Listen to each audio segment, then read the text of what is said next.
So in this video, I wanted to briefly talk about this pen. It's called the Uniball 1P, and basically it is a offshoot of the Uniball 1 line of pens. That's a set of gel pens with pigmented ink that came out maybe 2 or 3 years ago. They've been fairly popular. It's a useful kind of art style set of pens, kind of like the Uniball Signo, say. And they have these like low-key monochrome exterior, cool wire clip. But people have criticized it, myself included, about having not the most consistent ink flow and being a little scratchy in the smaller size. They're sold in 0.38 and 0.5 millimeter. This is the 0.38. Anyway, so that was the Uniball 1. They came out with the Uniball 1 Feel, which was a slightly different variation, and now this is the Uniball 1P, which is a shorter, fatter version of the Uniball 1. The design is very similar, with the sort of monochrome body, wire clip, metal tip protector. This was from the Uniball 1 Feel, but not from the original. And but this new one is wider, so it's about 14 millimeters wide, and shorter.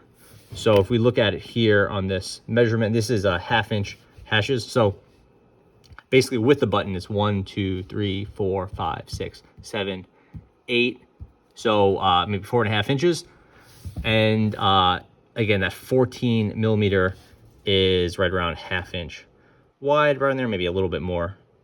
So definitely on the wide side, definitely on the short side. Here's it next to, say, kind of standard Uniball 1 rollerball. Considerably wider and considerably shorter. Here's it next to a Bic Crystal, a lot wider and obviously a lot shorter. So it's kind of a specialty pen, and it has, again, the same pigmented gel ink in there. Has a slightly different refill, so I don't think the refills are interchangeable. The refill is a little bit shorter, I think. But I haven't been able to find any refills on this. So it's actually, maybe it's the same refill, the UMR-38S. I think that may actually be the same one. I haven't been able to find any refills for the Uniball 1P sold, but it is sold as being refillable. So that's something I'll have to confirm at a later date. Anyway, just to refresh you on the design, which is, again, substantially similar to the Uniball 1. Plastic body, 2 parts, screws together in the middle there. Wire clip, which is quite nice. Spring-loaded, of course. Retractable. Here we see the UMN SP-38, that's the pen. 0.3 millimeters is the tip protector. Again, 0.38. And then we have the price in Japan, so that's 500 JPY, so 500 Japanese yen. That's about $6 or $7 here in the US. I think I paid about $8 for this one, which is on the high side. Comes out in a lot of nice colors. This is mandarin orange, but there's like, a mint green and dark green and a black and a white and pink and so forth. The Uniball 1 series has been released in a bunch of pretty interesting colors, and it tends to be it's a pretty good looking pen. As far as just like kind of fit and finish goes, I don't have any problems with this one. It's similar to the other ones, which means it's pretty solid. It's a little slippery. There's no sort of conventions made for grip, but it does have the satin finish, which is, grippy enough. And these things do last pretty well. The bodies I have no problem with. The button click on this one is a little clunky. It's like something about the action is just not quite perfect. I think there's just like a kind of a low mark here, which it enacts, or which it activates, is just like on the low side. And then there's just like a weird kind of dead spot here or something. It just doesn't give it a really smooth feel. But again, it's it's a sub $10 pen. You're not looking for like an immaculate click. As far as the shape goes, and that's really the point of this thing, it's definitely on the wider side, which I like. It's probably wider than I need, but if you're looking for a wider pen, it definitely has some appeal. It is like just long enough for me to be tolerable. So I do tend to want to hold it a little bit down to get some extra length there, but it is fine. If you're jotting some, writing like under a page it's fine. It's not something you'd want to use for extended periods of time, but it will fit nicely in a pocket or a backpack or, in your car or something like that. So pretty nice length, definitely convenient, but not super comfortable. The kind of deciding factor will be, can you deal with the length?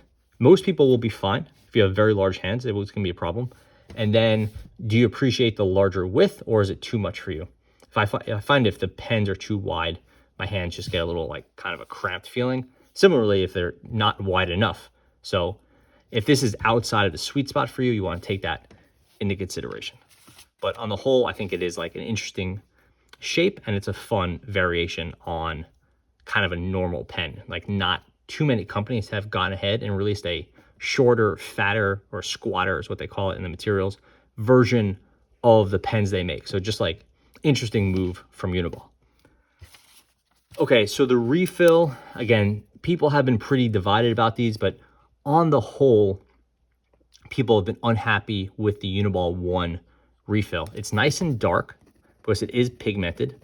It is water resistant, again, because it's pigmented, but they have been inconsistent in the flow. And again, the 0.38 millimeter is a bit on the scratchy side.